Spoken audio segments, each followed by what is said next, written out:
سورہ قوف. سورہ قوف کا تعارف. مقام نزول. سورہ قوف مکہ مکرمہ میں نازل ہوئی ہے. رکوع اور آیات کی تعداد اس سورت میں 3 رکوع اور 45 آیتیں ہیں. قوف نام رکھنے کی وجہ، قوف حروف مقطعات میں سے ایک حرف ہے اور اس سورت کی پہلی آیت میں یہ حرف موجود ہے. اس مناسبت سے اسے سورہ قوف کہتے ہیں. سورہ قوف سے متعلق احادیث. نمبر 1، حضرت عمر بن خطاب رضی اللہ تعالیٰ عنہ نے حضرت ابو واقد لیثی رضی اللہ تعالیٰ عنہ سے پوچھا، نبی کریم علیہ الصلوۃ والسلام عیدین کی نماز میں کیا پڑھا کرتے تھے؟ آپ نے عرض کی، حضور پرنور علیہ الصلوۃ والسلام عید کی نماز میں قوف والقرآن المجید اور اقتربت الساعۃ وانشق القمر پڑھا کرتے تھے. نمبر 2، حضرت ام حشام بنت حارثہ رضی اللہ تعالی عنہا فرماتی ہیں، میں نے قوف والقرآن المجید نبی کریم علیہ الصلوۃ والسلام کی زبان اقدس سے سن کر ہی یاد کیا ہے. آپ علیہ الصلوۃ والسلام ہر جمعہ کے دن منبر پر خطبہ دیتے ہوئے یہ سورت پڑھا کرتے تھے. سورہ قوف کے مضامین. اس سورت کا مرکزی مضمون یہ ہے کہ اس میں مرنے کے بعد دوبارہ زندہ کیے جانے کا ثبوت پیش کیا گیا اور اسلام کے اس بنیادی عقیدے کا انکار کرنے والوں کا رد کیا گیا ہے، اور اس سورت میں یہ چیزیں بیان کی گئی ہیں. نمبر 1، اس سورت کی ابتدا میں آسمانوں کی ستونوں کے بغیر تخلیق، ان میں ستاروں کو سجائے جانے، آسمانوں میں شگاف نہ ہونے، زمین کو پانی پر پھیلانے، اس میں بڑے بڑے پہاڑوں کو نصب کرنے، خوبصورت پودے اگانے، آسمانوں کی طرف سے بارش کا پانی نازل کر کے زمین میں درخت اور اناج اگانے اور ان کے فوائد بیان کر کے مردوں کو زندہ کرنے پر اللہ تعالیٰ کے قادر ہونے کے دلائل بیان کیے گئے ہیں.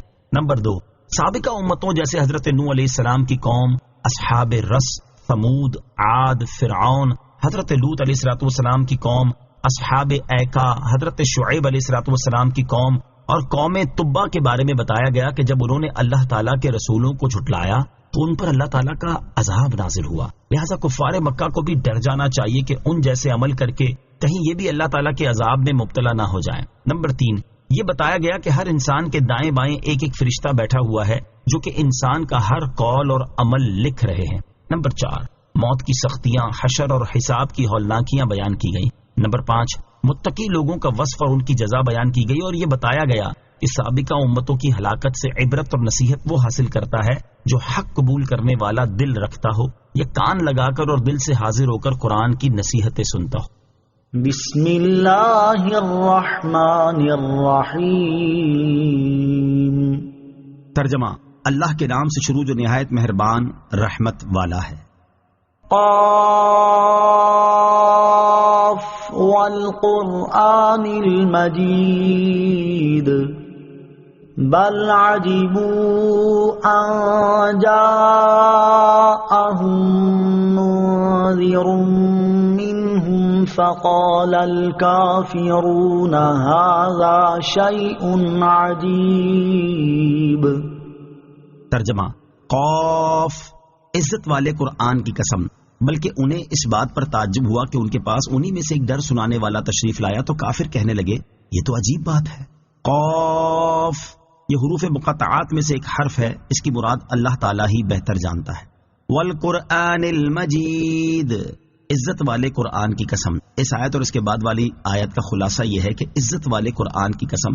ہم جانتے ہیں کہ محمد مصطفیٰ صلی اللہ تعالیٰ علیہ وسلم پر کفار مکہ ایمان نہیں لائے، بلکہ انہیں اس بات پر تعجب ہوا کہ ان کے پاس انہی میں سے ایک ڈر سنانے والا تشریف لایا جس کی عدالت و امانت اور صدق و راست بازی کو وہ خوب جانتے ہیں، اور یہ بھی جانتے ہیں کہ ایسی صفات کا حامل شخص سچا نصیحت کرنے والا ہوتا ہے. اس کے باوجود ان لوگوں کا سرکار دو عالم صلی اللہ تعالیٰ علیہ وسلم کی نبوت اور آپ علیہ الصلوۃ والسلام کے ڈر سنانے سے تعجب و انکار کرنا قابل حیرت ہے. قرآن مجید عزت والا ہے. اس آیت میں قرآن مجید کو عزت والا فرمایا گیا. یہ دنیا میں بھی عزت والا ہے کہ تمام کلاموں پر فائق ہے، اور آخرت میں بھی عزت والا کہ اپنے ماننے والے کی شفاعت فرمائے گا اور اس کی شفاعت اللہ تعالیٰ قبول بھی فرمائے گا. اَإِذَا مِتْنَا وَكُنَّا تُرَابًا ذَلِكَ رَجْعٌ بَعِيدٌ قَدْ عَلِمْنَا مَا تَنقُصُ الْأَرْضُ مِنْهُمْ وَعِندَنَا كِتَابٌ حَفِيظٌ. ترجمہ، کیا جب ہم مر جائیں اور مٹی ہو جائیں گے تو اس کے بعد پھر زندہ کیے جائیں گے؟ یہ پلٹنا دور ہے، ہم جانتے ہیں کہ جو کچھ زمین ان سے گھٹاتی ہے اور ہمارے پاس ایک یاد رکھنے والی کتاب ہے. اذا متنا وکننا ترابا، کیا جب ہم مر جائیں اور مٹی ہو جائیں گے؟ اس آیت اور اس کے بعد والی آیت کا خلاصہ یہ ہے کہ کفار مکہ نے مرنے کے بعد دوبارہ زندہ کیے جانے پر بھی تعجب کیا اور کہا مرنے کے بعد جب ہمارے جسم کے اجزاء زمین میں بکھر جائیں گے اور ہم بوسیدہ ہو کر مٹی ہو جائیں گے تو پھر کیسے ممکن ہے کہ جیسا ابھی ہمارا جسم ہے اور جس طرح ابھی ہم زندہ ہیں دوبارہ اسی طرح ہمارا جسم بن جائے اور ہم پھر سے زندہ ہو جائیں؟ اس کا واقع ہونا عقلی طور پر بعید ہے اور ایسا ہوتا کبھی دیکھا نہیں گیا. کفار مکہ کی اس بات کا رد کرتے اور انہیں جواب دیتے ہوئے اللہ تعالیٰ ارشاد فرماتا ہے ان کے جسم کے جو حصے گوشت، خون اور ہڈیاں وغیرہ زمین کھا جاتی ہے ان میں سے کوئی چیز ہم سے چھپی نہیں، بلکہ ہم ان کے بدن کے ہر حصے کے بارے میں جانتے ہیں کہ وہ بکھر کر کہاں گیا اور کس چیز میں مل گیا. اور اس کے ساتھ ساتھ ہمارے پاس ایک یاد رکھنے والی کتاب لوح محفوظ ہے جس میں ان کے اسماء، اعداد اور جو کچھ ان کے جسم میں سے زمین نے کھایا سب درج لکھا ہوا اور محفوظ ہے. جب ہمارے علم کا یہ حال ہے اور ہم انہیں ویسے ہی زندہ کرنے پر قادر بھی ہیں جیسے پہلے تھے تو پھر پہلے کی طرح دوبارہ زندہ کر دیا جانا عقل سے کیسے دور ہے؟ انسان کا جسم مرنے کے بعد مٹی ہو جائے گا. اس آیت سے معلوم ہوا کہ مرنے کے بعد انسان کا جسم مٹی ہو جائے گا. اس سلسلے میں یاد رہے کہ انسان کبھی خاک نہیں ہوتا بلکہ اس کا بدن خاک ہو جاتا ہے، اور وہ بھی سارا بدن نہیں ہوتا بلکہ اس کے کچھ باریک اصلی اجزاء جنہیں عجب الزم کہتے ہیں وہ جلتے اور گلتے نہیں بلکہ ہمیشہ باقی رہتے ہیں، اور قیامت کے دن انہی اجزاء پر جسم کو دوبارہ بنایا جائے گا. جیسا کہ حضرت ابو ہریرہ رضی اللہ تعالیٰ عنہ سے روایت ہے، رسول کریم صلی اللہ تعالیٰ علیہ وسلم نے ارشاد فرمایا انسان کے جسم میں ایک ایسی ہڈی ہے جسے مٹی کبھی نہیں کھا سکے گی، اور قیامت کے دن اسی پر بدن کی ترکیب کی جائے گی. صحابہ کرام علیہم رضوان نے عرض کی یا رسول اللہ صلی اللہ تعالیٰ علیہ وسلم وہ ہڈی کون سی ہے؟ ارشاد فرمایا عجب الزم. اعلیٰ حضرت امام احمد رضا خان رحمۃ اللہ تعالی فرماتے ہیں انسان کبھی خاک نہیں ہوتا، بدن خاک ہو جاتا ہے، اور وہ بھی کل نہیں، کچھ اجزاء اصلیہ دقیقہ جن کو عجب الزم کہتے ہیں نہ جلتے ہیں نہ گلتے ہیں، ہمیشہ باقی رہتے ہیں، انہی پر روز قیامت ترکیب جسم ہوگی. انبیاء، شہداء اور اولیاء اپنے اجسام اور کفنوں کے ساتھ زندہ ہیں. یاد رہے کہ بعض عام مومنین اور دیگر انتقال کر جانے والوں کے اجسام قبر میں اگرچہ سلامت نہیں رہتے، البتہ انبیاء کرام علیہ الصلوۃ والسلام، شہداء اور اولیاء عظام رحمۃ اللہ تعالی علیہم کے مبارک جسم قبروں میں سلامت رہتے ہیں. چنانچہ اعلیٰ حضرت امام احمد رضا خان رحمۃ اللہ تعالی فرماتے ہیں اہل سنت کے نزدیک انبیاء و شہداء علیہم التحیۃ والثناء اپنے ابدان شریفہ سے زندہ ہیں، بلکہ انبیاء علیہ الصلوۃ والسلام کے ابدان لطیفہ زمین پر حرام کیے گئے ہیں کہ وہ ان کو کھائے. اسی طرح شہداء و اولیاء علیہم الرحمہ والثناء کے ابدان و کفن بھی قبور میں صحیح و سلامت رہتے ہیں، وہ حضرات روزی رزق دیے جاتے ہیں. علامہ سبکی شفاء السقام میں لکھتے ہیں شہداء کی زندگی بہت اعلیٰ ہے.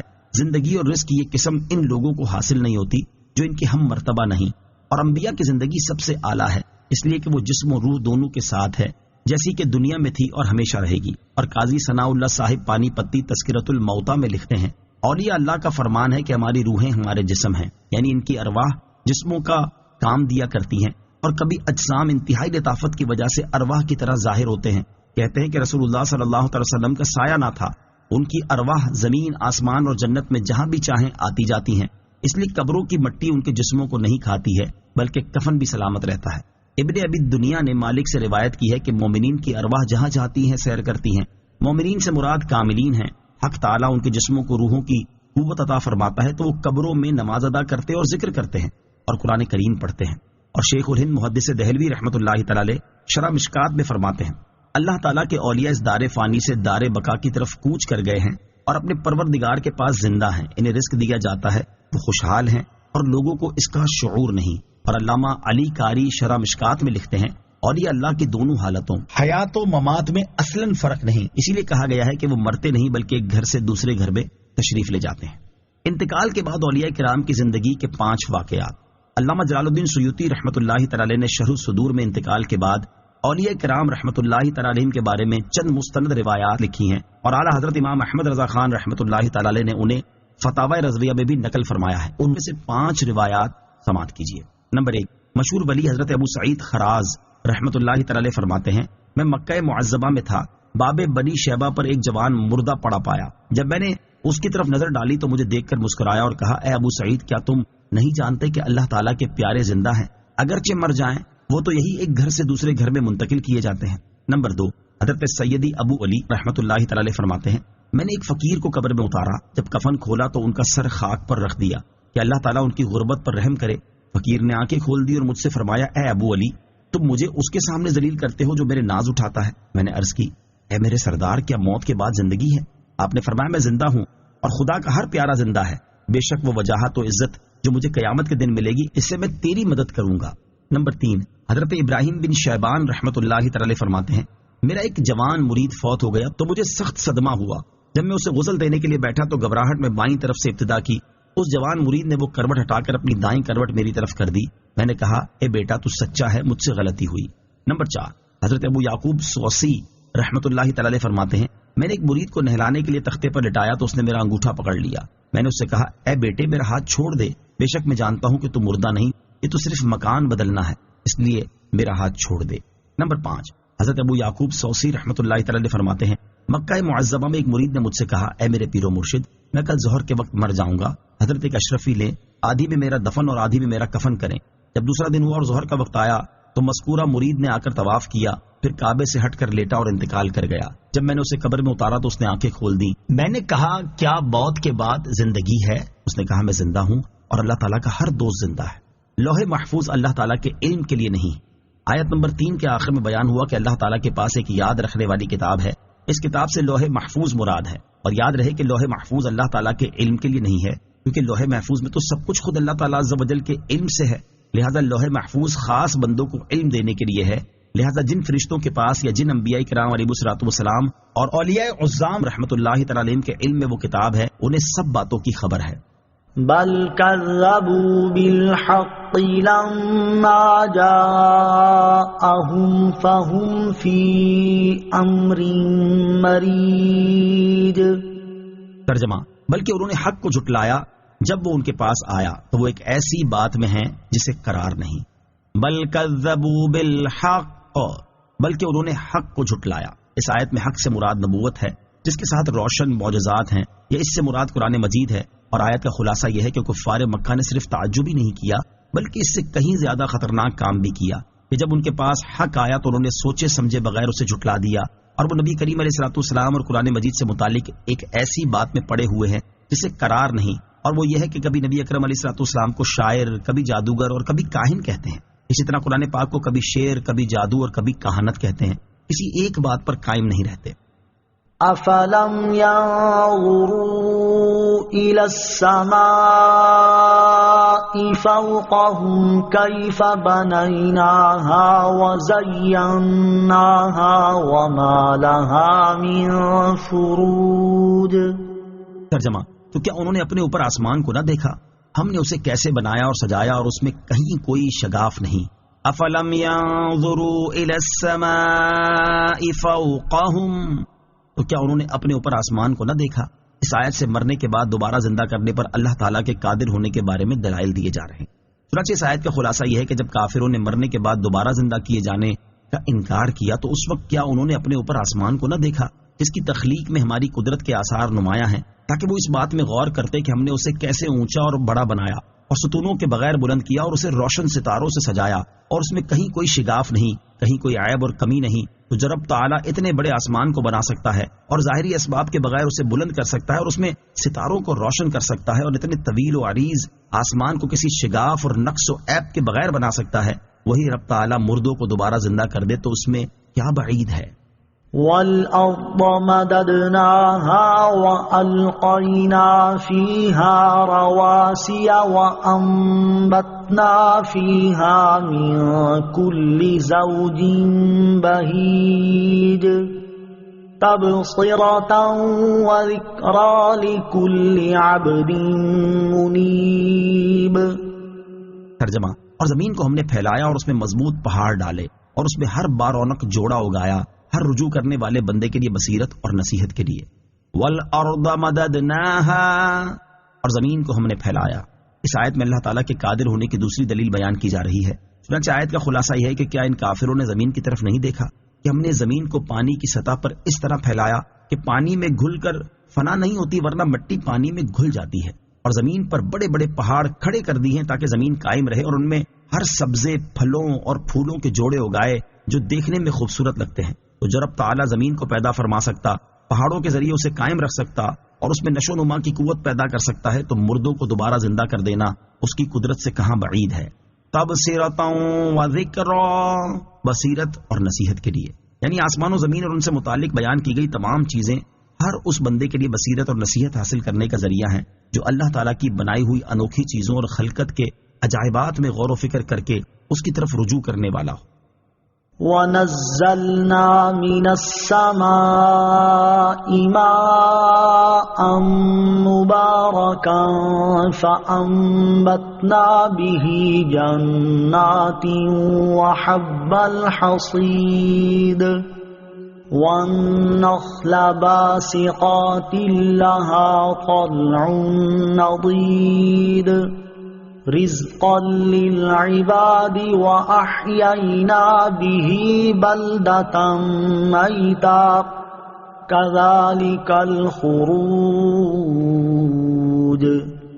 ترجمہ، اور ہم نے آسمان سے برکت والا پانی اتارا تو اس سے باغات اور کاٹا جانے والا اناج اگایا اور کھجور کے لمبے درخت اگائے جن کے گچھے اوپر نیچے تہ لگے ہوئے ہیں بندوں کی روزی کے لیے، اور ہم نے اس سے مردہ شہر کو زندہ کیا، یوں ہی قبروں سے تمہارا نکلنا ہوگا۔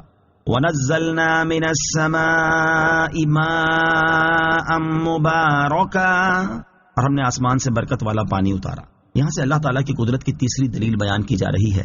چنانچہ اس آیت اور اس کے بعد والی 2 آیات کا خلاصہ یہ ہے کہ ہم نے آسمان سے بارش کا پانی اتارا جس سے ہر چیز کی زندگی بھی ہے اور بہت خیر و برکت بھی، تو اس پانی سے باغ اگایا اور وہ اناج اگایا جسے ہر سال بویا اور کاٹا جاتا ہے، جیسے گندم اور جو وغیرہ، اور خاص طور پر کھجور کے لمبے درخت اگائے جن کے گچھے اوپر نیچے تہ لگے ہوئے ہیں، اور یہ چیزیں بندوں کی روزی کے لیے اگائی ہیں۔ اور ہم نے بارش کے پانی سے اس شہر کی سرزمین کو جس کے نباتات خشک ہو چکے تھے پھر سے سبزہ زار کر دیا، اور جس طرح ہم نے بنجر زمین کو سرسبز و شاداب کیا، اسی طرح قبروں سے تمہارا نکلنا ہوگا۔ تو اللہ تعالیٰ کی قدرت کے یہ آثار دیکھ کر مرنے کے بعد پھر زندہ ہونے کا کیوں انکار کرتے ہو؟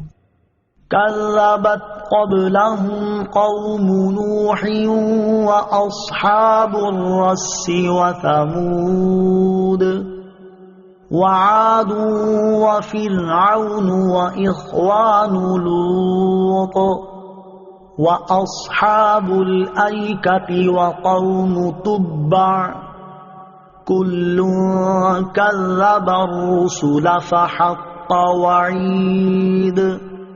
ترجمہ، ان کفار مکہ سے پہلے نوح کی قوم اور رس نامی کنویں والوں نے اور سمود نے جھٹلایا، اور عاد اور فرعون نے اور لوط کے ہم قوم لوگوں نے اور جنگل والوں اور طبا کی قوم نے، ان سب نے رسولوں کو جھٹلایا تو میرے عذاب کا وعدہ ثابت ہو گیا۔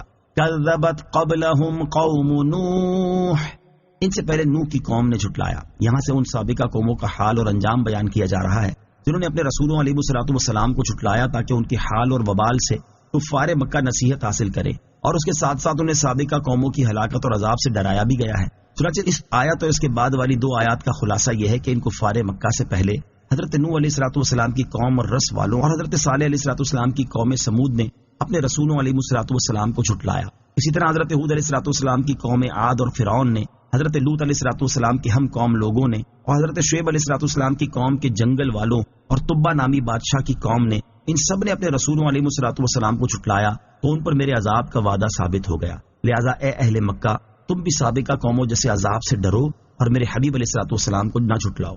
اس میں حضور اقدس صلی اللہ تعالی وسلم کے لیے تسلی بھی ہے کہ اے پیارے حبیب صلی اللہ تعالی علیہ وسلم، آپ کفار مکہ کے جھٹلانے سے غمزدہ نہ ہوں، کیونکہ آپ سے پہلے تشریف لانے والے رسولوں علیہ السلام کے ساتھ بھی ان کی قوم کے لوگ اسی طرح کیا کرتے تھے۔ لہذا جس طرح انہوں نے صبر کیا اسی طرح آپ بھی صبر فرمائیں۔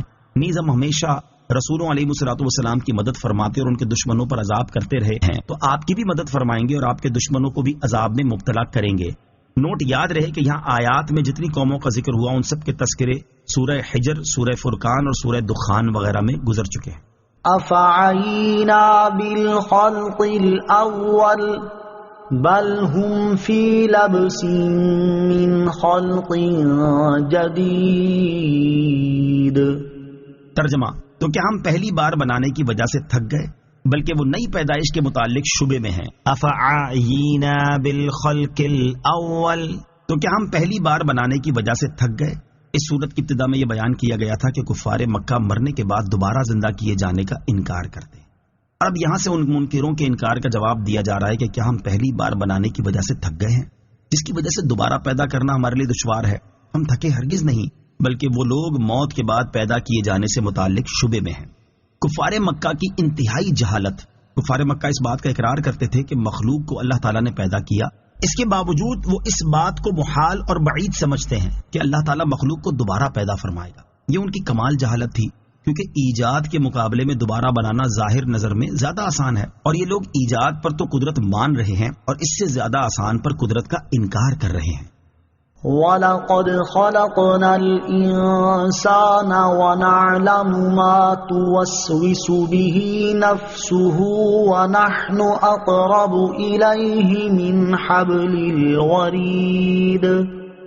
ترجمہ، اور بے شک ہم نے آدمی کو پیدا کیا اور ہم جانتے ہیں جو وسوسہ اس کا نفس ڈالتا ہے، اور ہم دل کی رگ سے بھی زیادہ اس کے قریب ہیں۔ وَلَقَدْ خَلَقْنَا الْإِنسَانَ، اور بے شک ہم نے آدمی کو پیدا کیا۔ اس آیت میں اللہ تعالیٰ کی قدرت اور اس کے علم کا حال بیان کیا گیا ہے۔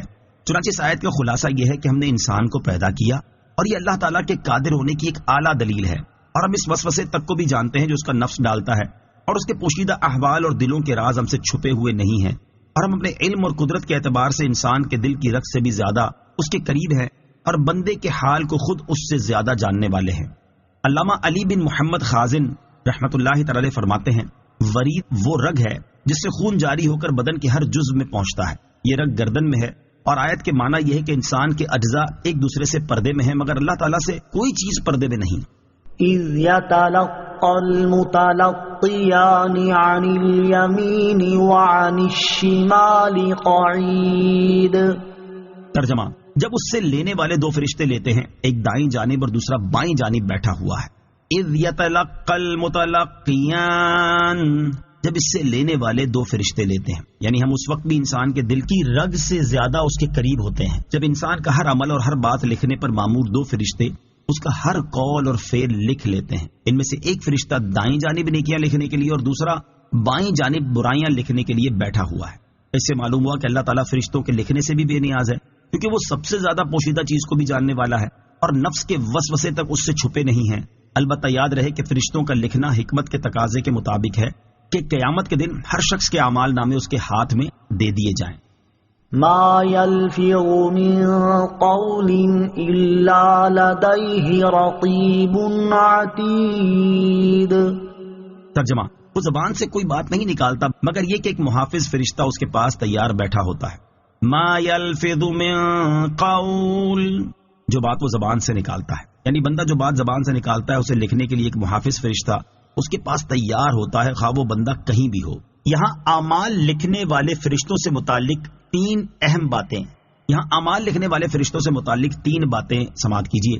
نمبر 1، قضاء حاجت اور جمع کے وقت فرشتے آدمی کے پاس سے ہٹ جاتے ہیں۔ نمبر 2، ان دونوں حالتوں میں آدمی کو بات کرنا جائز نہیں تاکہ اسے لکھنے کے لیے فرشتوں کو اس حالت میں اس سے قریب ہونے کی تکلیف نہ ہو۔ نمبر 3، یہ فرشتے آدمی کی ہر بات حتیٰ کہ بیماری کی حالت میں کراہنا تک لکھتے ہیں، اور یہ بھی کہا گیا ہے کہ صرف وہی چیزیں لکھتے ہیں جن میں اجر و ثواب یا گرفت و عذاب ہو۔ وَجَاءَتْ سَكْرَةُ الْمَوْتِ بِالْحَقِّ ذَلِكَ مَا كُنْتَ مِنْهُ تَحِيدُ۔ ترجمہ، اور موت کی سختی حق کے ساتھ آ گئی، یہ وہ ہے جس سے تو بھاگتا تھا۔ وجاءت سکرۃ الموت بالحق، اور موت کی سختی حق کے ساتھ آ گئی۔ اس سے پہلی آیات میں مرنے کے بعد دوبارہ زندہ کیے جانے کے منکروں کا رد فرمایا گیا، اور اللہ تعالیٰ نے اپنی قدرت اور علم کا حال بیان فرما کر ان کے خلاف دلائل قائم فرمائے، اور اب یہاں سے انہیں بتایا جاتا ہے کہ وہ جس چیز کا انکار کرتے ہیں وہ عنقریب ان کی موت اور قیامت کے وقت پیش آنے والی ہے۔ چنانچہ ارشاد ہوتا ہے کہ موت کی سختی حق کے ساتھ آ گئی، جس کی شدت انسان پر غشی طاری کر دیتی اور اس کی عقل پر غالب آ جاتی ہے، اور سکرات کی حالت میں مرنے والے سے کہا جاتا ہے کہ یہ وہ موت ہے جس سے تو بھاگتا تھا۔ نوٹ، یہاں آیت میں موت کی سختی آنے کو ماضی کے صیغے کے ساتھ بیان فرما کر اس کا قریب ہونا ظاہر کیا گیا ہے، اور حق سے مراد حقیقی طور پر موت آنا ہے، یا اس سے مراد آخرت کا معاملہ ہے جس کا انسان خود معائنہ کرتا ہے، یا اس سے مراد انجام کار سعادت اور شقاوت ہے۔ نوٹ، یہاں اگرچہ بطور خاص مرنے کے بعد دوبارہ زندہ کیے جانے کا انکار کرنے والوں کا رد ہے، البتہ عمومی طور پر اس میں ہر مسلمان کے لیے بھی نصیحت ہے، کیونکہ اسے بھی موت ضرور آنی ہے اور اسے بھی نزا کی سختیوں کا سامنا ہوگا، لہذا اسے چاہیے کہ اپنی موت اور اس وقت کے حالات کو سامنے رکھے اور اپنی آخرت کو بہتر سے بہتر بنانے کی خوب کوشش کرے، اور کسی حال میں بھی اپنی موت سے غافل نہ ہو۔ نزا کی تکلیف کا حال، یہاں آیت میں موت کی سختی کا ذکر ہوا. اس کے بارے میں امام محمد غزالی رحمۃ اللہ تعالی فرماتے ہیں نزع اس تکلیف کا نام ہے جو صرف روح پر اترتی ہے اور تمام اعضاء کو گھیر لیتی ہے، حتیٰ کہ بدن میں روح کے جتنے اجزاء ہیں ان سب کو درد محسوس ہوتا ہے. اگر کسی شخص کو کانٹا چبھ جائے تو اس سے پہنچنے والا درد روح کے صرف اس جز کو پہنچتا ہے جو اس عضو سے ملا ہوا ہے جس میں کانٹا چبھتا ہے، اور اس کے مقابلے میں جلنے کا اثر زیادہ ہوتا ہے کیونکہ آگ کے اجزاء بدن کے تمام اجزاء میں سرایت کر جاتے ہیں، جس کی وجہ سے جلنے والے عضو کا کوئی ظاہری اور باطنی جز آگ سے محفوظ نہیں رہتا. اس لیے گوشت کے تمام اجزاء میں پھیلے ہوئے روح کے اجزاء جلنے کی تکلیف کو محسوس کرتے ہیں، جبکہ زخم صرف اسی جگہ کو پہنچتا ہے جس تک کانٹا اور تلوار وغیرہ کا لوہا پہنچا. اس لیے جلنے کی تکلیف زیادہ اور زخم کی تکلیف کم ہوتی ہے. اور نزع کی تکلیف نفس سے روح پر حملہ آور ہوتی اور تمام اعضاء کو گھیر لیتی ہے، کیونکہ ہر رگ، ہر پٹھے، بدن کے ہر حصے، ہر چوٹ، ہر بال کی جڑ اور خال کے نیچے سے حتیٰ کہ سر کی چوٹی سے قدم تک ہر جگہ سے روح کو نکالا جاتا ہے. اس لیے تم اس کے کرب اور تکلیف کا حال نہ پوچھو. حتیٰ کہ بزرگوں نے فرمایا موت تلوار کی مار، آرے کے چیرنے اور کینچی کی کاٹ سے زیادہ سخت ہے، کیونکہ بدن کو تلوار سے کاٹا جائے تو صرف اس لیے تکلیف ہوتی ہے کہ بدن کا روح سے تعلق ہے، تو جب صرف روح ہی کو صدمہ پہنچے تو کس قدر تکلیف ہوگی. نیز جب کسی شخص کو مارا جاتا ہے تو وہ مدد بھی مانگ سکتا ہے اور چیخ بھی سکتا ہے، کیونکہ اس کے دل اور زبان میں طاقت موجود ہوتی ہے، لیکن مرنے والے کی آواز اور چیخ و پکار سخت تکلیف کی وجہ سے ختم ہو جاتی ہے، کیونکہ روح نکلنے کی بے انتہا تکلیف ہوتی ہے اور یہ دل پر سوار ہو کر پوری قوت کو ختم کر دیتی ہے. مرنے والے کے اعضاء کمزور پڑ جاتے ہیں اور اس میں مدد مانگنے کی طاقت باقی نہیں رہتی. یہ تکلیف عقل کو بھی ڈھانپ لیتی، اوسان خطا کر دیتی اور زبان کو بولنے سے روک دیتی ہے. موت کے وقت انسان چاہتا ہے کہ روئے، چلائے اور مدد مانگے، لیکن وہ ایسا نہیں کر سکتا، اور اگر کچھ قوت باقی رہتی بھی ہے تو روح نکلنے کے وقت اس کے حلق اور سینے سے غرغرے کی آواز سنائی دیتی ہے. اس کا رنگ بدل کر مٹیالہ ہو جاتا ہے، گویا اس سے وہی مٹی ظاہر ہوئی جس سے وہ بنا تھا، اور جو اس کی اصل فطرت ہے اس کی رگیں کھینچ لی جاتی ہیں، حتیٰ کہ آنکھوں کے ڈھیلے پلکوں کی طرف اٹھ جاتے ہیں، ہونٹ سکڑ جاتے ہیں، زبان اپنی جڑ کی طرف کھنچ جاتی ہے اور انگلیاں سبز ہو جاتی اور ٹھنڈی پڑ جاتی ہیں. تو ایسے بدن کا حال نہ پوچھو جس کی ہر رگ کھینچ لی گئی ہو. ذرا غور کرو کہ ایک رگ کھینچی جانے سے سخت تکلیف ہوتی ہے تو اس وقت کیا حال ہوگا جب درد میں مبتلا روح کو بھی کھینچ لیا جائے، اور کسی ایک رگ سے نہیں بلکہ تمام رگوں سے اسے کھینچا جاتا ہے. پھر ایک ایک کر کے ہر عضو میں موت واقع ہوتی ہے. پہلے اس کے قدم ٹھنڈے پڑتے ہیں، پھر پنڈلیاں، اور پھر ڈرانے ٹھنڈی پڑ جاتی ہیں، اور ہر عضو میں نئی سختی اور شدت پیدا ہوتی ہے، حتیٰ کہ گلے تک نوبت پہنچتی ہے. اور اس وقت اس کی نظر دنیا اور دنیا والوں سے پھر جاتی ہے، اس پر توبہ کا دروازہ بند ہو جاتا ہے اور اسے حسرت و ندامت گھیر لیتی ہے. یا الہی، ہر جگہ تیری عطا کا ساتھ ہو، جب پڑے مشکل شہ مشکل کشا کا ساتھ ہو.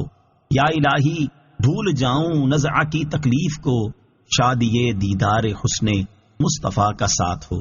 مزید اشعار میں بھی موت سے غافل ہر انسان کے لیے بڑی عبرت ہے. چنانچہ ایک شاعر لکھتے ہیں اجل نے نہ کسرا ہی چھوڑا نہ دارا، اسی سے سکندر صفاتے بھی ہارا. ہر ایک لے کے کیا کیا نہ حسرت سے دھارا، پڑا رہ گیا سب یوں ہی ٹھاٹ سارا. جگہ جی لگانے کی دنیا نہیں ہے، یہ عبرت کی جا ہے تماشا نہیں ہے. وہ ہے عیش و عشرت کا کوئی محل بھی، جہاں طاق میں ہر گھڑی ہو اجل بھی.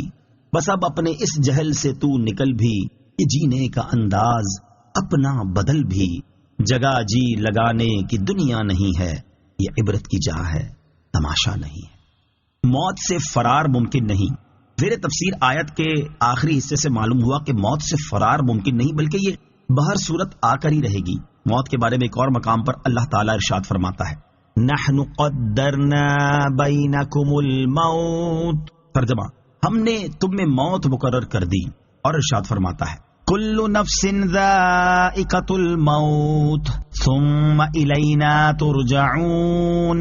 ترجمہ ہر جان کو موت کا مزہ چکھنا ہے، پھر ہماری ہی طرف تم پھیرے جاؤ گے. اور ارشاد فرماتا ہے اینما تکونوا یدرککم الموت ولو کنتم فی بروج مشیدہ. ترجمہ تم جہاں کہیں بھی ہو موت تمہیں ضرور پکڑ لے گی اگرچہ تم مضبوط قلعوں میں ہو.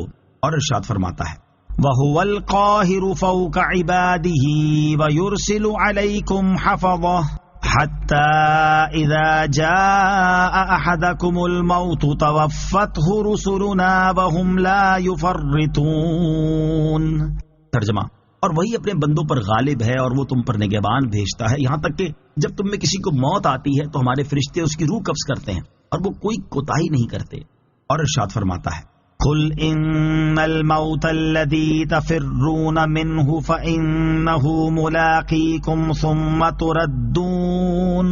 ثم تردون إلى عالم الغيب والشهادة فينبئكم بما كنتم تعملون. ترجمہ: تم فرماؤ بے شک وہ موت ہے جس سے تم بھاگتے ہو، وہ ضرور تمہیں ملنے والی ہے، پھر تم اس کی طرف پھیرے جاؤ گے جو ہر غیب اور ظاہر کا جاننے والا ہے، پھر وہ تمہیں تمہارے اعمال بتا دے گا. جب اللہ تعالیٰ نے ہم میں موت مقرر کر دی اور ہر جان نے موت کا ذائقہ ضرور چکھنا ہے، اور بندہ چاہے مضبوط ترین مکانات میں چلا جائے وہاں بھی موت اسے ضرور پکڑ لے گی، اور اللہ تعالیٰ کے فرشتے روح قبض کرنے میں کوئی کوتاہی نہیں کرتے، تو پھر موت سے غافل رہنا، نزا کی حالت میں طاری ہونے والی سختیوں کی فکر نہ کرنا اور موت کے بعد برزخ اور حشر کی زندگی کے لیے کوئی تیاری نہ کرنا انتہائی نادانی ہے. اے انسان، یاد رکھ ہر آن آخر موت ہے، بن تو مت انجان آخر موت ہے. ملک فانی میں فنا ہر شے کو ہے، سن لگا کر کان آخر موت ہے. بارہا علمی تجھے سمجھا چکے، مان یا مت مان آخر موت ہے. وَنُفِخَ فِي الصُّورِ ذَلِكَ يَوْمُ الْوَعِيدِ وَجَاءَتْ كُلُّ نَفْسٍ مَعَهَا سَائِقٌ وَشَهِيدٌ لَقَدْ كُنْتَ فِي غَفْلَةٍ مِّنْ هَذَا فَكَشَفْنَا عَنْكَ غِطَاءَكَ فَبَصَرُكَ الْيَوْمَ حَدِيدٌ.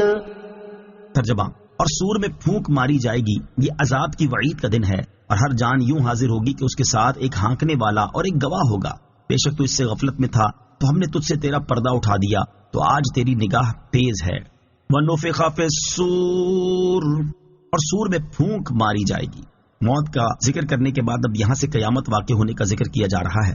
چنانچہ آیت کا خلاصہ یہ ہے کہ قیامت کے دن دوسری بار سور میں پھونک ماری جائے گی تاکہ مر جانے والے دوبارہ زندہ ہو جائیں، اور اس وقت فرمایا جائے گا یہ وہ دن ہے جس میں کافروں کو عذاب دینے کا اللہ تعالیٰ نے ان سے وعدہ فرمایا تھا. وَجَاءَتْ كُلُّ نَفْسٍ، اور ہر جان حاضر ہوگی. یہاں سے قیامت کے ہولناک واقعات اور حالات بیان کیے جا رہے ہیں. چنانچہ اس آیت کا خلاصہ یہ ہے کہ قیامت کے دن ہر جان یوں حاضر ہوگی کہ اس کے ساتھ ایک فرشتہ چلانے والا ہوگا جو اسے میدان محشر کی طرف ہانکے گا، اور ایک گواہ ہوگا جو اس کے عملوں کی گواہی دے گا.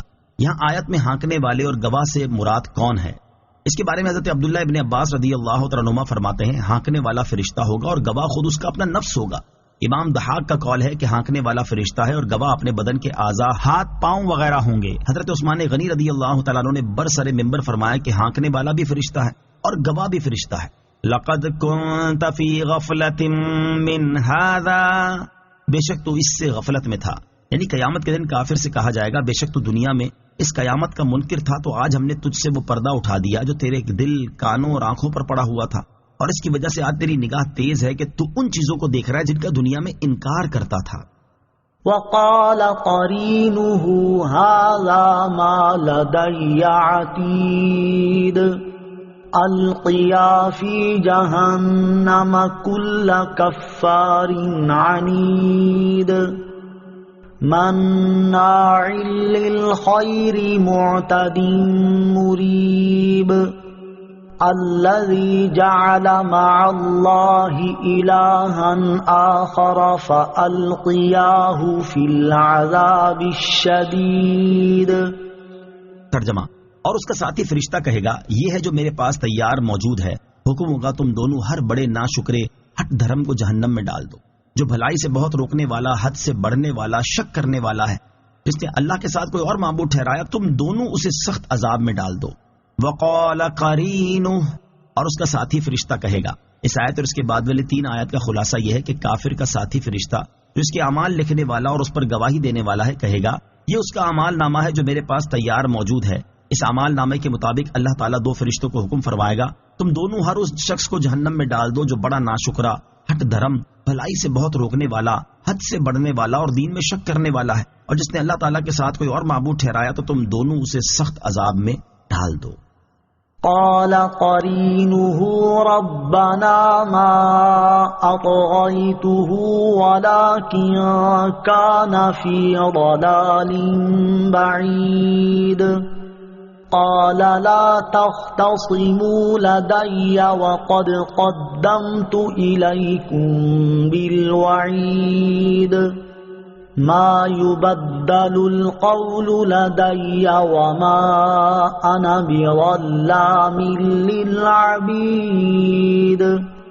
ترجمہ: اس کا ساتھی شیطان کہے گا اے ہمارے رب، میں نے اسے سرکش نہیں بنایا تھا، ہاں یہ خود ہی دور کی گمراہی میں تھا. اللہ تعالیٰ فرمائے گا میرے پاس نہ جھگڑو، میں پہلے ہی تمہاری طرف عذاب کی وعید بھیج چکا تھا، میرے ہاں بات بدلتی نہیں اور نہ میں بندوں پر ظلم کرنے والا ہوں. قال قرینہ، اس کے ساتھی شیطان نے کہا. اس آیت اور اس کے بعد والی 2 آیات کا خلاصہ یہ ہے کہ جب قیامت کے دن کافر کو جہنم میں ڈالنے کا حکم دیا جائے گا تو اس وقت تو کہے گا اے ہمارے رب، مجھے اس شیطان نے ورگلایا اور کبھی بھی راہ راست پر چلنے نہ دیا، اس لیے میں بے قصور ہوں. اس پر وہ شیطان جو دنیا میں اس پر مسلط تھا کہے گا اے ہمارے رب، میں نے اسے کبھی بھی سرکشی پر مجبور نہیں کیا تھا، بلکہ میں تو اسے فقط مشورہ دیتا اور یہ اس پر عمل کرتا رہا اور گمراہی کی عمیق وادیوں میں جا گرا، لہٰذا میں اس سے بری ہوں. اس پر اللہ تعالیٰ ارشاد فرمائے گا میرے پاس نہ جھگڑو، کیونکہ جزا کے مقام اور حساب کی جگہ میں جھگڑا کچھ نفع نہیں دے گا، اور میں نے پہلے ہی اپنی کتابوں میں اور اپنے رسولوں کی زبان سے یہ وعید بھیج دی تھی کہ جو سرکشی کرے گا اسے میں عذاب دوں گا، اور اس وعید کے بعد میں نے تمہارے لیے کوئی حجت باقی نہیں چھوڑی. اور یاد رکھو کہ میرے ہاں بات بدلتی نہیں، اس لیے تم یہ طمع نہ کرو کہ میں نے کافروں کو جہنم میں داخل کرنے کی جو وعید سنائی تھی اسے میں بدل دوں گا، اور نہ ہی میری یہ شان ہے کہ میں کسی کو جرم کے بغیر سزا دے کر اس پر ظلم کروں. ما يبدل القول لدي، میرے ہاں بات بدلتی نہیں. یاد رہے کہ دعا اور نیک کام سے اللہ تعالیٰ کے نزدیک تقدیر مبرم حقیقی نہیں بدلتی، بلکہ وہ تبدیلی ہمارے علم کے لحاظ سے ہوتی ہے. لہذا اس آیت میں اور حدیث میں کہ دعا سے قضا بدل جاتی ہے، تعرض نہیں. یوم نقول لجہنم هل امتلأت وتقول هل من مزید. ترجمہ: جس دن ہم جہنم سے فرمائیں گے کیا تو بھر گئی، وہ عرض کرے گی کیا کچھ اور زیادہ ہے. یوم نقول لجہنم، جس دن ہم جہنم سے فرمائیں گے، یعنی اے حبیب صلی اللہ تعالی علیہ وسلم آپ اپنی قوم کے سامنے اس دن کا ذکر فرمائیں جس دن ہم جہنم سے فرمائیں گے کیا تو ان لوگوں سے بھر گئی جنہیں تجھ میں ڈالا گیا ہے. وہ بڑے ادب سے عرض کرے گی ابھی نہیں بھری بلکہ مجھ میں اور بھی گنجائش ہے. آیت کے آخری حصے کے معنی یہ بھی ہو سکتے ہیں کہ اب مجھ میں گنجائش باقی نہیں بلکہ میں بھر چکی ہوں. نیز یاد رہے کہ اللہ تعالیٰ نے جہنم سے وعدہ فرمایا کہ اسے جنوں اور انسانوں سے بھر دے گا. اس وعدے کی تحقیق کے لیے جہنم سے یہ سوال فرمایا جائے گا. یہاں جہنم کے بھرنے سے متعلق ایک حدیث پاک سماعت کیجیے. چنانچہ حضرت انس رضی اللہ تعالی عنہ سے روایت ہے کہ رسول اللہ صلی اللہ تعالی علیہ وسلم نے ارشاد فرمایا جہنم میں مسلسل جنوں اور انسانوں کو ڈالا جائے گا اور جہنم عرض کرے گی کیا کچھ اور ہیں، حتیٰ کہ رب العزت اس میں اپنی شان کے لائق اپنا قدم رکھ دے گا. پھر جہنم کا ایک حصہ دوسرے حصے سے مل جائے گا اور وہ عرض کرے گی بس بس تیری عزت اور تیرے کرم کی قسم، اور جنت میں مسلسل جگہ زیادہ رہے گی. پھر اللہ تعالیٰ ایک مخلوق پیدا فرمائے گا جسے جنت کے اضافی حصے میں رکھے گا. وَأُزْلِفَتِ الْجَنَّةُ لِلْمُتَّقِينَ غَيْرَ بَعِيدٍ. ترجمہ: اور جنت پرہیزگاروں کے قریب لائی جائے گی، ان سے دور نہ ہوگی. وَأُزْلِفَتِ الْجَنَّةُ لِلْمُتَّقِينَ غَيْرَ بَعِيدٍ، اور جنت پرہیزگاروں کے قریب لائی جائے گی، ان سے دور نہ ہوگی. کافروں کا حال بیان کرنے کے بعد اب مومنین کا حال بیان کیا جا رہا ہے. چنانچہ اس آیت کا خلاصہ یہ ہے کہ قیامت کے دن جنت ان لوگوں کے قریب لائی جائے گی جو دنیا میں کفر اور گناہوں سے بچتے رہے، اور جنت ان سے دور نہ ہوگی بلکہ وہ جنت میں داخل ہونے سے پہلے اس کی طرف دیکھ رہے ہوں گے. هذا ما توعدون لكل اواب حفیظ. ترجمہ: کہا جائے گا یہ ہے وہ جنت جس کا تم سے وعدہ کیا جاتا رہا ہر رجوع کرنے والے، حفاظت کرنے والے کے لیے.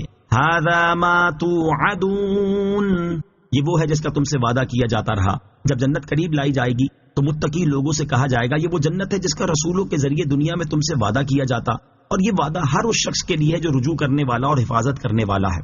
آیت میں رجوع کرنے والے سے مراد کون ہے، اس کے بارے میں مفسرین کے مختلف اقوال ہیں. ان میں سے 3 قول سماعت کیجیے. نمبر 1، اس سے مراد وہ شخص ہے جو معصیت اور نافرمانی کو چھوڑ کر اطاعت اختیار کرے. نمبر 2، حضرت سعید بن مسیب رضی اللہ تعالیٰ عنہ فرماتے ہیں اواب وہ ہے جو گناہ کرے پھر توبہ کرے، پھر اس سے گناہ صادر ہو پھر توبہ کرے. نمبر 3، اس سے مراد وہ شخص ہے جو تنہائی میں اپنے گناہوں کو یاد کر کے ان سے مغفرت طلب کرے. اسی طرح حفاظت کرنے والے سے کون مراد ہے، اس کے بارے میں بھی مفسرین کے مختلف اقوال ہیں. ان میں سے 4 اقوال یہ ہیں. نمبر 1، اس سے مراد وہ شخص ہے جو اللہ تعالیٰ کے حکم کا لحاظ کرے. نمبر 2، حضرت عبداللہ ابن عباس رضی اللہ تعالیٰ عنہما فرماتے ہیں اس سے مراد وہ شخص ہے جو اپنے آپ کو گناہوں سے محفوظ رکھے اور ان سے استغفار کرے۔ نمبر 3، اس سے مراد وہ شخص ہے جو اللہ تعالیٰ کی امانتوں اور اس کے حقوق کی حفاظت کرے۔ نمبر 4، اس سے مراد وہ شخص ہے جو طاعات کا پابند ہو، خدا اور رسول کے حکم بجا لائے اور اپنے نفس کی نگہبانی کرے، یعنی ایک دم بھی یاد الہی سے غافل نہ ہو۔ من خشی الرحمن بالغیب وجاء بقلب منیب ادخلوها بسلام ذلك یوم الخلود لهم ما يشاءون فيها ولدينا مزید۔ ترجمہ، جو رحمان سے بن دیکھے ڈرا اور رجوع کرنے والے دل کے ساتھ آیا، ان سے فرمایا جائے گا سلامتی کے ساتھ جنت میں داخل ہو جاؤ، یہ ہمیشہ رہنے کا دن ہے، ان کے لیے جنت میں وہ تمام چیزیں ہوں گی جو وہ چاہیں گے اور ہمارے پاس اس سے بھی زیادہ ہے۔ من خشی الرحمن بالغیب، جو رحمان سے بن دیکھے ڈرا۔ اس آیت اور اس کے بعد والی آیت کا خلاصہ یہ ہے کہ جو شخص اللہ تعالیٰ کے عذاب کو دیکھے بغیر اس سے ڈرتا اور اللہ تعالیٰ کی اطاعت کرتا ہے اور ایسے دل کے ساتھ آتا ہے جو اخلاص مند، اطاعت گزار اور صحیح العقیدہ ہو، ایسے لوگوں سے قیامت کے دن فرمایا جائے گا بے خوف و خطر، امن اور اطمینان کے ساتھ جنت میں داخل ہو جاؤ، نہ تمہیں عذاب ہوگا اور نہ تمہاری نعمتیں زائل ہوں گی، یہ جنت میں ہمیشہ رہنے کا دن ہے اور اب نہ فنا ہے نہ موت۔ اس سے معلوم ہوا کہ جنتی لوگوں کا بہت عزت و عظمت کے ساتھ جنت میں داخلہ ہوگا۔ وَلَدَيْنَا مَزِيدٌ، اور ہمارے پاس اس سے بھی زیادہ ہے، یعنی اہل جنت جو طلب کریں گے ہمارے پاس اس سے بھی زیادہ ہے۔ یہاں زیادہ سے مراد اللہ تعالیٰ کا دیدار اور اس کی تجلی ہے، جس سے وہ لوگ ہر جمعے کو دار کرامت میں نوازے جائیں گے۔ وَكَمْ أَهْلَكْنَا قَبْلَهُمْ مِنْ قَرْنٍ هُمْ أَشَدُّ مِنْهُمْ بَطْشًا فَنَقَّبُوا فِي الْبِلَادِ هَلْ مِنْ مَحِيصٍ۔ ترجمہ، اور ان سے پہلے ہم نے کتنی قوموں کو ہلاک فرما دیا، وہ گرفت میں ان سے زیادہ سخت تھی تو انہوں نے شہروں میں کوشش کی کہ کیا کوئی بھاگنے کی جگہ ہے۔ وَكَمْ أَهْلَكْنَا قَبْلَهُمْ مِنْ قَرْنٍ، اور ان سے پہلے ہم نے کتنی قوموں کو ہلاک فرما دیا۔ اس سے پہلی آیات میں جہنم کے دردناک عذاب سے ڈرایا گیا اور اب یہاں سے دنیا میں آنے والے عذاب سے کفار مکہ کو ڈرایا جا رہا ہے۔ چنانچہ اس آیت کا خلاصہ یہ ہے کہ اے حبیب صلی اللہ تعالیٰ علیہ وسلم، کفار مکہ سے پہلے اپنے رسولوں کو جھٹلانے والی کتنی قوموں کو ہم نے ہلاک فرما دیا۔ وہ لوگ ان کافروں سے زیادہ طاقتور اور زبردست تھے اور انہوں نے ہمارے عذاب سے بچنے کے لیے بہت سے شہروں میں پناہ تلاش کرنا چاہی، مگر کوئی ایسی جگہ نہ پائی جہاں ہمارے عذاب سے انہیں پناہ مل سکے۔ تو کفار مکہ کو چاہیے کہ سابقہ امتوں کے طرز عمل پر چلنے سے باز رہیں، ورنہ ان کا انجام بھی ان جیسا ہو سکتا ہے۔ ان فی ذلک لذکری لمن کان له قلب او القى السمع وهو شہید۔ ترجمہ، بے شک اس میں نصیحت ہے اس کے لیے جو دل رکھتا ہو یا کان لگائے اور وہ متوجہ ہو۔ ان فی ذلک لذکری، بے شک اس میں نصیحت ہے، یعنی اس صورت میں سابقہ امتوں کی ہلاکت وغیرہ کا جو بیان ہوا، اس میں بے شک اس شخص کے لیے نصیحت ہے جو حق قبول کرنے والا دل رکھتا ہو یا قرآن اور نصیحت کو توجہ سے سنے اور دل و دماغ سے متوجہ و حاضر ہو۔ اس سے معلوم ہوا کہ واضح و نصیحت اور عبرت سے وہی فائدہ اٹھا سکتا ہے جس کے پاس عبرت پکڑنے والا دل ہو، غور سے سننے والے کان ہوں اور وہ دل سے حاضر رہ کر واضح و نصیحت سنے۔ حضرت شبلی رحمۃ اللہ تعالی علیہ فرماتے ہیں کہ قرآن کی نصیحتوں سے فیض حاصل کرنے کے لیے دل ایسے حاضر ہونا چاہیے کہ اس میں پلک جھپکنے کی مقدار بھی غفلت نہ آئے۔ وَلَقَدْ خَلَقْنَا السَّمَاوَاتِ وَالْأَرْضَ وَمَا بَيْنَهُمَا فِي 6 أَيَّامٍ وَمَا مَسَّنَا مِن لُغُوبٍ۔ ترجمہ، اور بے شک ہم نے آسمانوں اور زمین کو اور جو کچھ ان کے درمیان ہے 6 دن میں بنایا اور ہمیں کوئی تھکاوٹ نہ ہوئی۔ وَلَقَدْ خَلَقْنَا السَّمَاوَاتِ وَالْأَرْضَ وَمَا بَيْنَهُمَا فِي 6 أَيَّامٍ، اور بے شک ہم نے آسمانوں اور زمین کو اور جو کچھ ان کے درمیان ہے 6 دن میں بنایا۔ شان نزول، مفسرین فرماتے کہ یہ آیت ان یہودیوں کے رد میں نازل ہوئی جو یہ کہتے تھے کہ اللہ تعالیٰ نے آسمان و زمین اور ان کے درمیان موجود کائنات کو 6 دن میں بنایا، جس میں سے پہلا دن اتوار اور آخری دن جمعہ ہے۔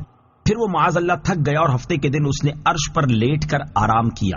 اس آیت میں ان کا رد ہے کہ اللہ تعالیٰ تھکنے سے پاک ہے اور اس پر قادر ہے ایک آن میں سارا عالم بنا دے، لیکن وہ چونکہ ہر چیز کو حکمت کے تقاضے کے مطابق ہستی عطا فرماتا ہے، اس لیے اس نے کائنات کو 6 دن میں تخلیق فرمایا۔ اس سے معلوم ہوا کہ کائنات کو 6 دن میں پیدا فرمانا کمزوری یا تھکن کی بنا پر نہ تھا، بلکہ اس آہستگی میں ہزارہا حکمتیں تھیں، اور بندوں کو تعلیم تھی کہ ہم قادر ہو کر جلدی نہیں کرتے، تم مجبور ہونے کے باوجود کیوں جلد بازی کرتے ہو؟ فاصبر على ما يقولون وسبح بحمد ربك قبل طلوع الشمس وقبل الغروب ومن الليل فسبحه وأدبار السجود۔ ترجمہ: تو ان کی باتوں پر صبر کرو اور سورج طلوع ہونے سے پہلے اور غروب ہونے سے پہلے اپنے رب کی تعریف کرتے ہوئے اس کی پاکی بیان کرو، اور رات کے کچھ حصے میں اس کی تسبیح کرو، اور نمازوں کے بعد فاصبر علی ما یقولون، تو ان کی باتوں پر صبر کرو۔ اس آیت اور اس کے بعد والی آیت کا خلاصہ یہ ہے کہ اللہ تعالیٰ کی شان میں یہودیوں کا یہ کلمہ سرکار دو عالم صلی اللہ تعالی علیہ وآلہ وسلم کو بہت ناگوار ہوا، اور شدید غضب کی وجہ سے چہرہ مبارک پر سرخی نمودار ہو گئی، تو اللہ تعالیٰ نے آپ کی تسکین فرمائی اور خطاب ہوا، اے پیارے حبیب صلی اللہ تعالی علیہ وسلم، ان یہودیوں کی باتوں پر صبر کریں، بے شک آپ کا رب ان کا قول سن رہا ہے اور وہ انہیں اس کی سزا دے گا، اور آپ سورج طلوع ہونے سے پہلے اور غروب ہونے سے پہلے یعنی فجر، ظہر اور عصر کے وقت اپنے رب کی تعریف کرتے ہوئے اس کی پاکی بیان کریں، اور رات کے کچھ حصے یعنی مغرب، عشاء اور تہجد کے وقت میں اس کی تسبیح کریں، اور نمازوں کے بعد بھی تسبیح کریں۔ نمازوں کے بعد تسبیح کی فضیلت، آیت کے آخر میں نمازوں کے بعد بھی تسبیح کرنے کا حکم فرمایا گیا، یہاں اس کی ایک فضیلت سماعت کیجیے۔ چنانچہ حضرت ابو ہریرہ رضی اللہ تعالیٰ عنہ سے روایت ہے، سرکار دو عالم صلی اللہ تعالی علیہ وآلہ وسلم نے ارشاد فرمایا، جو شخص ہر نماز کے بعد 33 مرتبہ سبحان اللہ، 33 مرتبہ الحمدللہ، 33 مرتبہ اللہ اکبر اور 1 مرتبہ لا الہ الا اللہ وحدہ لا شریک لہ لہ الملک ولہ الحمد وہو علی کل شیء قدیر پڑھے، اس کے گناہ بخشے جائیں گے، خواہ وہ سمندر کی جھاگ کے برابر یعنی بہت ہی کثیر ہوں۔ واستمع يوم ينادي المناد من مكان قريب يوم يسمعون الصيحة بالحق ذلك يوم الخروج إنا نحن نحيي ونميت وإلينا المصير۔ ترجمہ: اور کان لگا کر سنو جس دن ایک قریب کی جگہ سے پکارنے والا پکارے گا، جس دن لوگ حق کے ساتھ ایک چیخ سنیں گے، یہ قبروں سے باہر آنے کا دن ہوگا، بے شک ہم زندگی دیتے ہیں اور ہم موت دیتے ہیں اور ہماری طرف ہی پھرنا ہے۔ وَاسْتَمِعْ يَوْمَ يُنَادِ الْمُنَادِ، اور کان لگا کر سنو جس دن پکارنے والا پکارے گا۔ یہاں سے قیامت کے احوال بیان کیے جا رہے ہیں۔ چنانچہ اس آیت کا خلاصہ یہ ہے کہ اے مخاطب، میں قیامت کے جو احوال تمہارے سامنے بیان فرما رہا ہوں اسے غور سے سنو۔ جس دن ایک قریب کی جگہ سے پکارنے والا پکارے گا، اس آیت میں قریب کی جگہ سے بیت المقدس کا صخرہ مراد ہے، جو آسمان کی طرف زمین کا سب سے قریبی مقام ہے۔ پکارنے والے سے مراد حضرت اسرافیل علیہ السلام ہے، اور آپ کی ندا یہ ہوگی، اے گلی ہوئی ہڈیوں، بکھرے ہوئے جوڑوں، ریزہ ریزہ شدہ گوشتوں، پراگندہ بالوں، اللہ تعالیٰ تمہیں فیصلے کے لیے جمع ہونے کا حکم دیتا ہے۔ یوم یسمعون الصیحۃ بالحق، جس دن لوگ حق کے ساتھ ایک چیخ سنیں گے، اس چیخ سے مراد دوسرا نفخہ ہے، اور جس دن سب لوگ یہ ندا اور چیخ سنیں گے وہ قبروں سے باہر آنے کا دن ہوگا۔ انا نحن نحیی ونمیت، بے شک ہم زندگی دیتے ہیں اور ہم موت دیتے ہیں۔ ارشاد فرمایا کہ بے شک ہم ہی دنیا میں زندگی اور موت دیتے ہیں، اور آخرت میں جزا سزا کے لیے سب لوگوں کو ہماری بارگاہ میں ہی حاضر ہونا ہے۔ یوم تشقق الارض عنہم سراعا ذالک حشر علینا یسیر۔ ترجمہ: جس دن زمین ان پر سے پھٹ جائے گی تو وہ جلدی کرتے ہوئے نکلیں گے، یہ حشر ہم پر آسان ہے۔ یوم تشقق الارض عنہم سراعا، جس دن زمین ان پر سے پھٹ جائے گی تو وہ جلدی کرتے ہوئے نکلیں گے، یعنی جب دوسرا سور پھونکا جائے گا تو قبر کی زمین پھٹ جائے گی اور مردے میدان محشر کی طرف دوڑتے جائیں گے۔ یہ قبروں سے زندہ ہو کر نکلنا حشر ہے، اور یہ ہمارے لیے بہت آسان ہے۔ قیامت کے دن سب سے پہلے کس سے زمین شک ہوگی؟ حضرت عبداللہ بن عمر رضی اللہ تعالیٰ عنہما سے روایت ہے کہ رسول اللہ صلی اللہ تعالی علیہ وآلہ وسلم نے ارشاد فرمایا، سب سے پہلا میں ہوں جس سے زمین شک ہوگی، پھر ابو بکر صدیق رضی اللہ تعالیٰ عنہ، اور پھر عمر فاروق رضی اللہ تعالیٰ عنہ، پھر میں اہل بقی کے پاس جاؤں گا اور انہیں میرے ساتھ اٹھایا جائے گا، پھر میں اہل مکہ کا انتظار کروں گا۔ نحن اعلم بما يقولون وما انت عليهم بجبار فذكر بالقرآن من يخاف وعید۔ ترجمہ: ہم خوب جان رہے ہیں جو وہ کہہ رہے ہیں اور تم ان پر جبر کرنے والے نہیں ہو، تو اس شخص کو قرآن سے نصیحت کرو جو میری دھمکی سے ڈرے۔ نحن اعلم بما یقولون، ہم خوب جان رہے ہیں جو وہ کہہ رہے ہیں، یعنی اے پیارے حبیب صلی اللہ تعالی علیہ وسلم، کفار قریش کا آپ کو جھٹلانا، قیامت کا انکار کرنا، ہماری قدرت میں تردد کرنا ہم سے چھپا ہوا نہیں ہے، اور ہم ان سب کو اس کی سزا دیں گے، اور آپ ان پر جبر کرنے والے نہیں کہ انہیں طاقت کے ذریعے اسلام میں داخل کر دے، بلکہ آپ کی ذمہ داری دعوت دینا اور سمجھا دینا ہے۔ لہٰذا آپ قرآن مجید کے ذریعے کافروں کو میرے عقاب سے، غافلوں کو میرے عذاب سے اور اطاعت گزاروں کو میرے عتاب سے ڈرائیں۔